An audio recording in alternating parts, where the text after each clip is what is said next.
Shalom adik-adik yang dikasihi Tuhan. Kita bertemu lagi di pagi hari yang cerah dan indah, di mana berkat Tuhan mengalir setiap hari, setiap saat dalam hidup kita. Adik-adik yang baik, sudah siap untuk kita beribadah pada pagi hari ini? Sudah ya?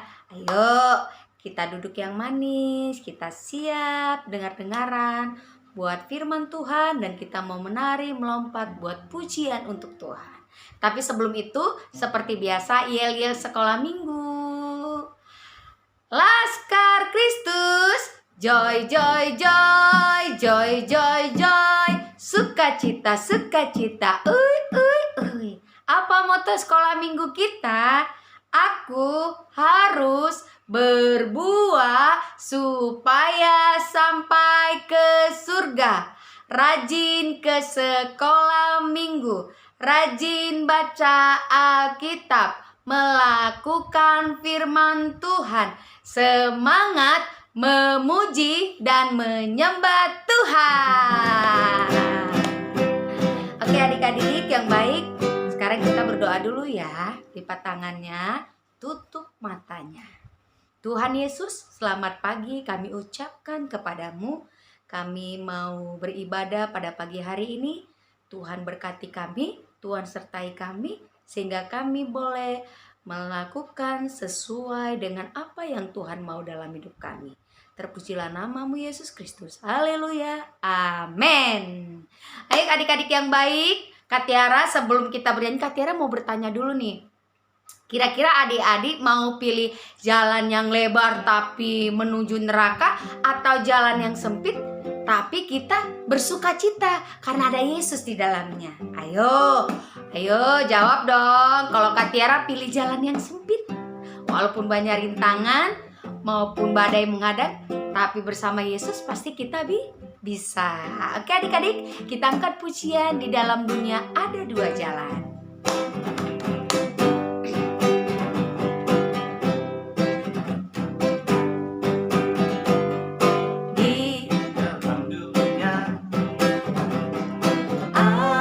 Dua jalan, lebar dan sempit, mana kau pilih? Yang lebar api asik, jiwamu mati. Tapi yang sempit, oh ya, jiwa berglori.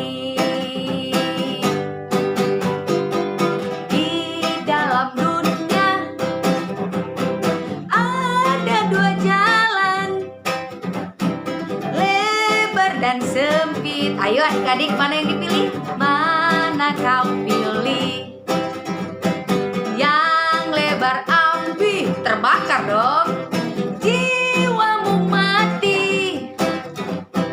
Tapi yang sempit, ini yang pasti, jiwa berglori. Sekali lagi ya, di dalam dunia. Oke adik-adik?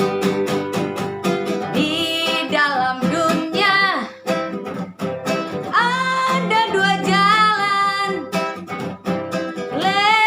dan sempit, mana kau pilih? Yang lebar api, ngeri, jiwamu mati. Tapi yang sempit, jiwa berglori.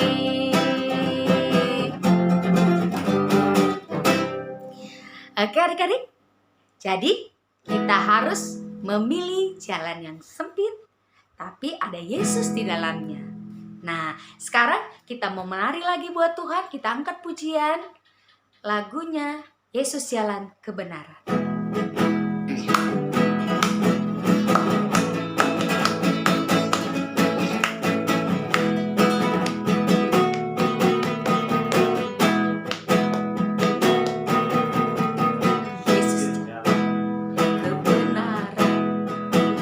Jalan kehidupan itu yang Yesus katakan.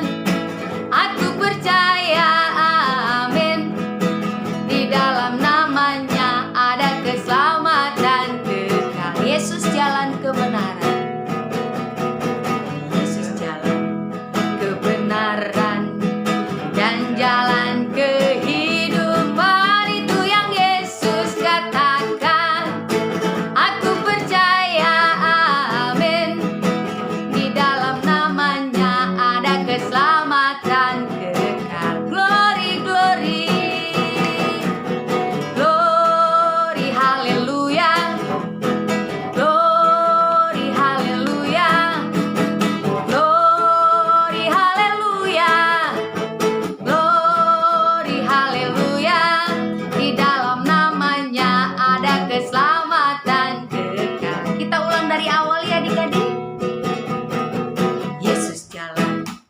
kebenaran dan jalan kehidupan. Itu yang Yesus katakan. Aku percaya, amin. Di dalam namanya ada keselamatan kekal. Glory, glory, glory. Glory, haleluya. Glory, haleluya. Glory, haleluya.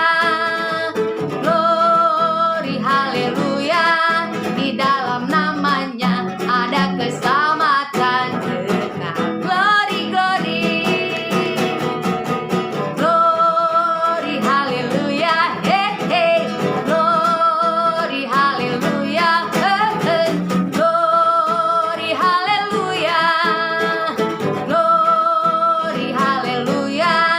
Di dalam namanya ada keselamatan kekal. Di dalam namanya, di dalam namanya ada keselamatan kekal. Sekali lagi katakan, di dalam namanya. Di dalam namanya ada keselamatan kekal. Oke, adik-adik yang baik, kita mau dengarkan firman Tuhan pada pagi hari ini. Kak Tiara mau kita memiliki sikap yang taat, mau dengar-dengaran, dan mau belajar duduk diam di kaki Tuhan. Karena kita percaya yang terutama di dalam hidup kita adalah Yesus satu-satunya. Dialah jalan kebenaran dalam hidup kita. Seperti firman Tuhan, carilah dahulu kerajaan Allah, maka segala sesuatunya akan ditambahkan kepadamu. Dan firman Tuhan juga mengatakan di dalam Yohanes 3 ayat 16, karena begitu besar kasih Allah akan dunia ini, sehingga ia mengaruniakan anaknya yang tunggal, supaya setiap orang yang berbuat dosa tidak binasa, melainkan beroleh hidup yang kekal. Amin adik-adik. Mari siapkan hatimu, kita angkat pujian yang terutama di dalam hidup ini. Haleluya, yang terutama di dalam hidup ini, meninggikan nama Yesus. Yang terutama di dalam hidup ini, memuliakan namamu. Haleluya, haleluya. Saya mau cinta Yesus. Haleluya, haleluya. Saya mau cinta Yesus.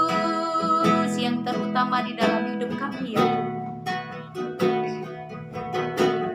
Yang terutama di dalam hidup ini, meninggikan nama Yesus.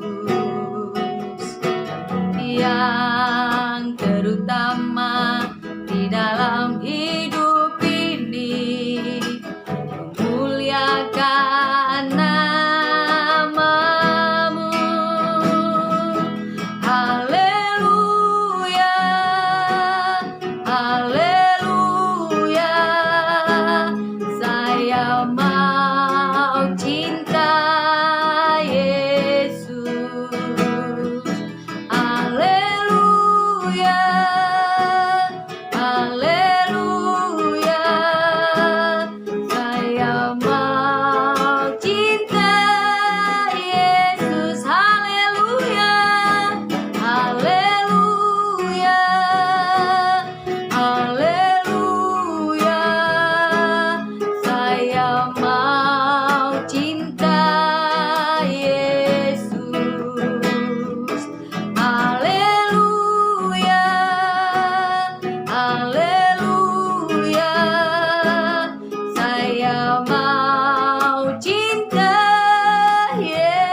adik-adik semua, gimana kabarnya hari ini? Luar biasa? Senang? Bahagia? Amin. Pastinya bahagia ya, karena kan kita bersama dengan Tuhan Yesus. Oke adik-adik, kita akan mulai saja perenungan firman Tuhan pada pagi hari ini. Yuk semuanya kita berdoa dulu, ditutup matanya, dilipat tangannya, bersungguh-sungguh kita berdoa. Tuhan Yesus, Allah kami yang hidup, kami bersyukur atas kebaikan-Mu, atas pertolongan-Mu, atas pengampunan-Mu, atas kesempatan yang indah saat ini kami bisa berkumpul secara virtual, bersekutu bersama-sama, dan merenungkan firman Tuhan.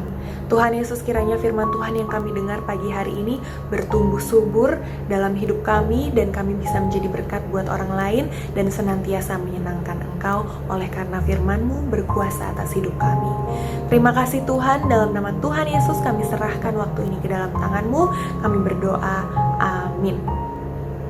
Oke, adik-adik, cerita firman Tuhan hari ini sangat amat simpel dan sederhana ya. Pembacaan kita pada pagi hari ini diambil dari Matius 26 ayat 17 sampai 20. Kakak Nada bacain ya. Matius 26 ayat 17 sampai 20. Pada hari pertama dari hari raya roti tidak beragi, datanglah murid-murid Yesus kepadanya dan berkata, "Di mana engkau kehendaki kami mempersiapkan perjamuan Paskah bagimu?" Jawab Yesus, "Pergilah ke kota kepada si Anu dan katakan kepadanya, pesan guru, waktuku hampir tiba, dan di dalam rumahmu lah aku mau merayakan Paskah bersama-sama dengan murid-muridku." Lalu murid-muridnya melakukan seperti yang ditugaskan Yesus kepada mereka dan mempersiapkan Paskah. Setelah hari malam, Yesus duduk makan bersama-sama dengan ke-12 murid itu. Nah adik-adik, perenungan firman Tuhan kita hari ini adalah tentang perjamuan terakhir Tuhan Yesus bersama dengan murid-muridnya sebelum ia menderita di atas kayu salib. Oke, sebelum kita masuk ke ceritanya, Kakak Nada mau jelasin dulu ke adik-adik. Jadi ini situasinya adalah mereka sedang menyambut Paskah. Pasti kalian bertanya-tanya, atau mungkin ada yang udah tahu. Buat yang bertanya-tanya, kok udah Paskah? Kan Tuhan Yesus masih ada di situ. Paskah kan kebangkitan Tuhan Yesus. Memangnya Paskah di situ apa artinya? Nah, Paskah yang sedang mereka akan rayakan, bangsa Israel pada masa ini, adalah memperingati sukacita karena mereka keluar dari tanah Mesir, keluar dari perbudakan di tanah Mesir. Rayakan kebebasan mereka dari perbudakan dari tanah Mesir. Itulah Paskah Perjanjian Lama. Oke, nanti kita akan bahas Paskah Perjanjian Baru. Sekarang kita akan masuk ke ceritanya. Didengarkan baik-baik ya. Saat sudah menjelang hari Paskah, imam-imam kepala dan para ahli Taurat benar-benar sudah ingin menyingkirkan Tuhan Yesus. Mengapa? Karena saat Tuhan Yesus terus memberitakan kerajaan Allah, semakin banyak orang yang percaya dan menjadi pengikut Yesus. Tentu saja para imam dan ahli Taurat merasa terancam. Mereka tidak mau kehilangan kuasa di tengah-tengah masyarakat. Iblis merasuki Yudas Iskariot yang adalah salah satu dari murid Tuhan Yesus. Yudas Iskariot bersekongkol dengan para imam dan merencanakan penangkapan Yesus. Tidak usah kaget, pastinya Yudas menerima bayaran untuk itu. Dia kan mata duitan. Ya, mereka tinggal menunggu waktu yang tepat untuk menangkap Tuhan Yesus. Sementara itu, untuk merayakan Paskah, Tuhan Yesus mengutus Petrus dan Yohanes untuk menyiapkan tempat perjamuan Paskah mereka. Tuhan Yesus memerintahkan mereka untuk masuk ke kota dan menemui seorang yang membawa kendi berisi air. Nanti dia akan menunjukkan rumah yang tuan rumahnya sudah menyiapkan tempat untuk mereka merayakan Paskah. Tiba saatnya mereka makan bersama.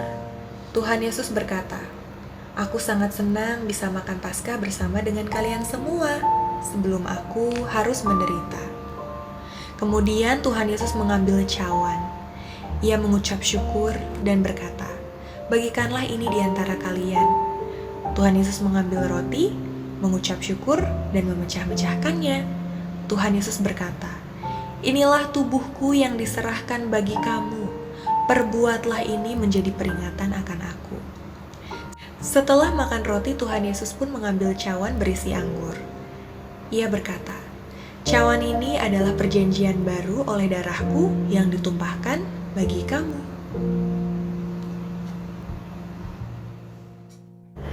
Oke, kakak harap adik-adik semua sudah memperhatikan cerita dengan seksama. Ada dua hal yang ingin kakak Nada bahas dari apa yang baru saja kita dengar dari video barusan ya. Yang pertama adalah ketika Tuhan Yesus mengangkat roti. Tuhan Yesus menyebutkan, lakukanlah ini sebagai peringatan akan aku. Kita akan membahas kata peringatan. Apa sih arti peringatan? Peringatan itu adalah ketika kita mau mengenang, mengingat, tidak melupakan. Ya, contoh peringatan 17 Agustus 1945, peringatan Hari Pancasila, Hari Kartini, itu karena kita mau terus mengingat hal tersebut.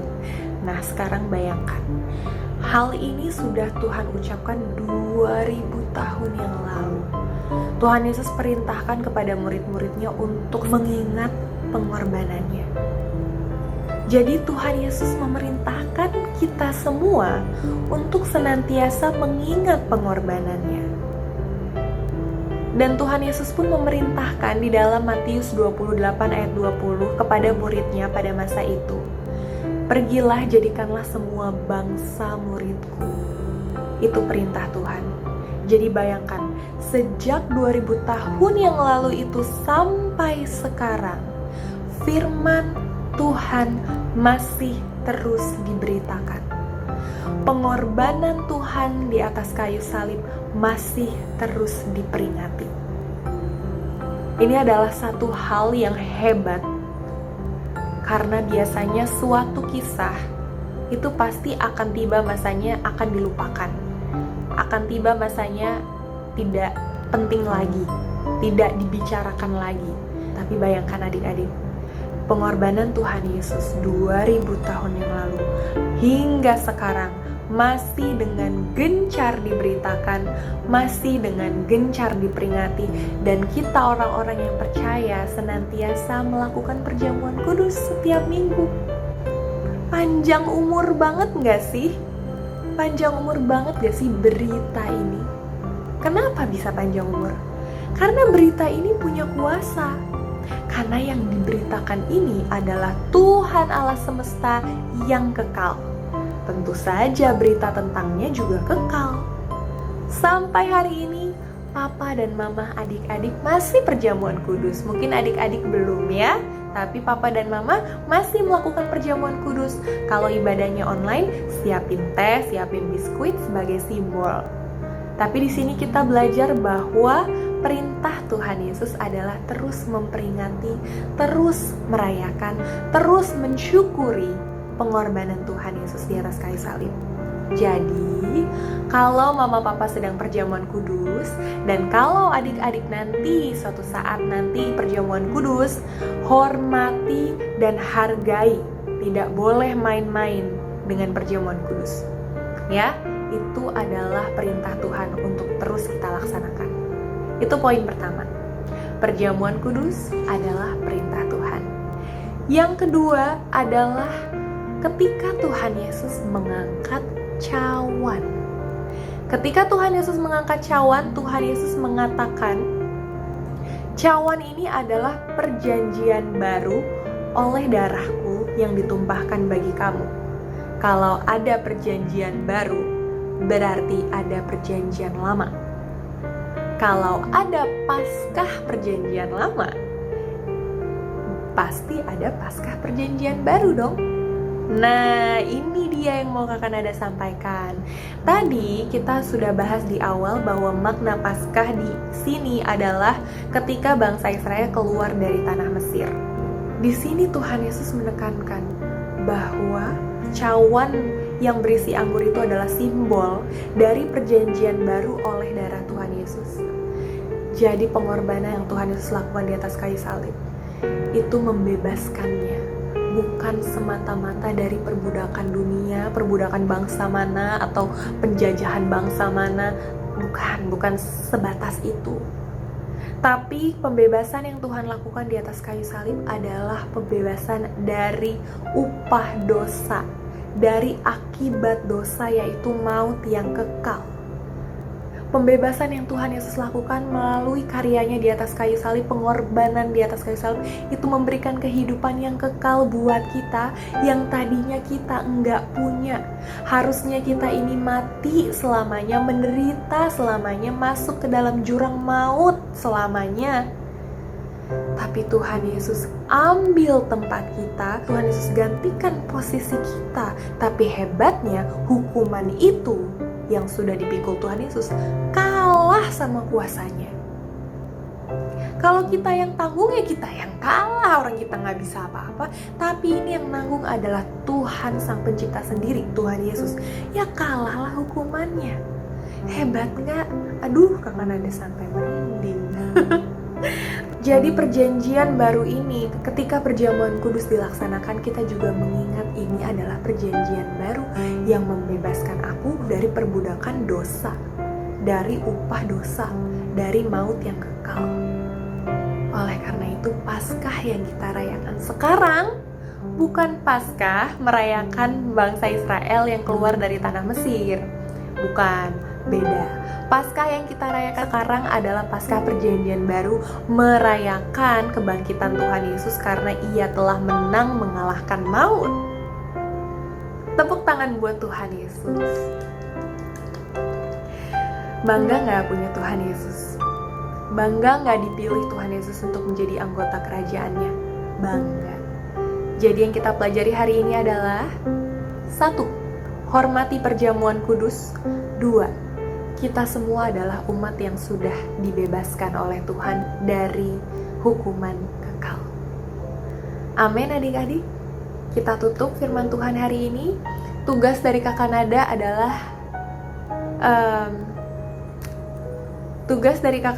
adalah tolong sebutkan perbedaan Paskah di Perjanjian Lama dan Paskah Perjanjian Baru. Kalau kalian mendengarkan firman Tuhan dengan baik, pasti bisa jawab. Pasti bisa menjelaskan dalam sebuah video dikirimkan kepada kakak sekolah minggunya. Kakak lihat, nanti Kakak Nada lihat minggu depan siapa yang memperhatikan dengan baik. Oke, Tuhan Yesus memberkati adik-adik semua. Tuhan Yesus melihat adik-adik memperhatikan firman dengan baik, dan firman ini ada kuasanya yang mengubahkan hidup adik-adik untuk semakin serupa dengan Tuhan kita yang hebat, Tuhan Yesus Kristus. Kita berdoa. Tuhan Yesus, terima kasih atas firman-Mu yang hidup. Kami bersyukur atas berkat yang tidak ternilai ini, pengorbanan-Mu di atas kayu salib, yang memberikan perjanjian baru, yang akan terus kami peringati, yang akan terus kami hargai, yang akan terus kami hormati. Kami serahkan hari-hari kami ke dalam tangan-Mu, pimpin kami untuk terus melaksanakan firman-Mu, tidak hanya mendengar, tapi juga melakukan. Di dalam nama Tuhan Yesus kami berdoa dan mengucap syukur, haleluya, amin. Salam sehat, Tuhan Yesus memberkati.